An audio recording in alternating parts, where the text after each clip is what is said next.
Hello everyone, আসসালামু আলাইকুম। I hope আপনারা সবাই ভালো আছেন। আমি সবসময় আপনাদের সাথে পাঞ্জাবি পেন্টিংয়ের ভিডিও শেয়ার করি, তাই আজকে ভাবলাম আমি ডিফারেন্ট কিছু আপনাদের সাথে শেয়ার করি।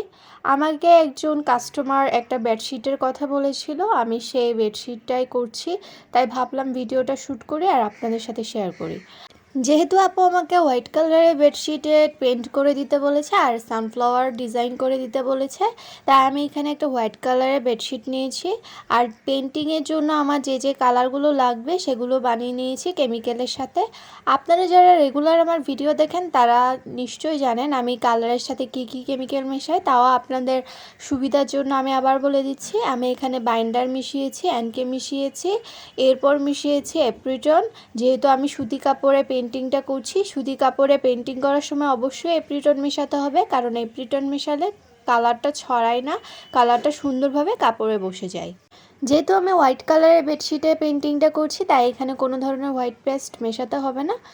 হোয়াইট পেস্ট ডিপ কালারের কাপড়ে মেশাতে হয়, কিন্তু আমি এখানে অবশ্যই নিউটেক্স মিশিয়েছি, কারণ নিউটেক্স মেশালে কি হয়, যে কালারটা আপনি করবেন সেটা অনেকটা উজ্জ্বল দেখাবে, এটা ফ্যাকাশে লাগবে না। সো আমি এখানে নিউটেক্সও মিশিয়েছি।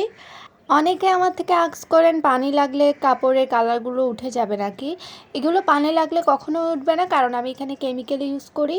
পেন্ট করার সময় যখন কালারটা অন্য কোথাও লেগে যায় সেটা ওঠাতেও একটা কেমিক্যাল আছে, আমি সেটাও আপনাদেরকে বলে দিয়েছি আমার প্রত্যেকটা ভিডিওতে, তাও আমি এই ভিডিওতেও আপনাদের সুবিধার জন্য বলে দিচ্ছি। কেমিক্যালটার নাম হচ্ছে হাই স্পিডে। আপনারা হাই স্পিডে ইউজ করে খুব সহজে কালারটা উঠিয়ে নিতে পারবেন। অনেকে আমার থেকে আস্ক করেন রোদে শুকানোর ব্যাপারটা। রোদে শুকানোর ব্যাপারটা হচ্ছে, আপনারা যদি শাড়ি অথবা বেডশিট এরকম কোনো বড় বড় কোনো কিছুতে পেন্টিংটা করেন তাহলে অবশ্যই রোদে শুকাতে হবে। আর যদি আপনারা পাঞ্জাবি, ড্রেস, ছোটো বাচ্চাদের কাপড় এগুলোতে পেন্টিং করেন তাহলে পেন্টিং করতে করতে পেনটা শুকিয়ে যায়, তাও রোদে শুকানো ভালো। কিন্তু রোদে যদি শুকাতে না পারেন তাহলে ফ্যানের বাতাসে শুকাতে পারেন। কিন্তু শাড়ি আর বেডশিট আপনি যদি পেন্ট করেন তাহলে অবশ্যই এটা রোদে শুকাতে হবে। আর পাঞ্জাবি, ড্রেস, ছোটো বাচ্চাদের কাপড় এগুলো যদি আপনারা রোদে না শুকান তাহলে অবশ্যই ভালো করে আয়রন করে নিতে হবে। আর আয়রন করার সময় এটা অবশ্যই খেয়াল রাখতে হবে, ডিজাইনের উপরে ডিরেক্ট আয়রন করবেন না, এটার উপর একটা পাতলা কাপড় দিয়ে আয়রন করবেন। আমার ছোট ছোট সানফ্লাওয়ারগুলো আঁকা শেষ, আমি এখন মিডলে যেটা বড় সানফ্লাওয়ার আছে সেটা আর্ট করছি। এখানে আমি yellow, orange, black and green colour use করেছি। আমার বেডশিটটা পেন্ট করা শেষ, এখন আমি পিলো কভারগুলো পেন্ট করে নিচ্ছি ছোট ছোট সানফ্লাওয়ার দিয়ে। আমাকে আমার কাস্টমার বলেছিল পিলো কভারে ছোট ছোট করে সানফ্লাওয়ার আর্ট করে দিতে, তাই আমি পিলো কভারে শুধু সানফ্লাওয়ারটাই আর্ট করে দিচ্ছি।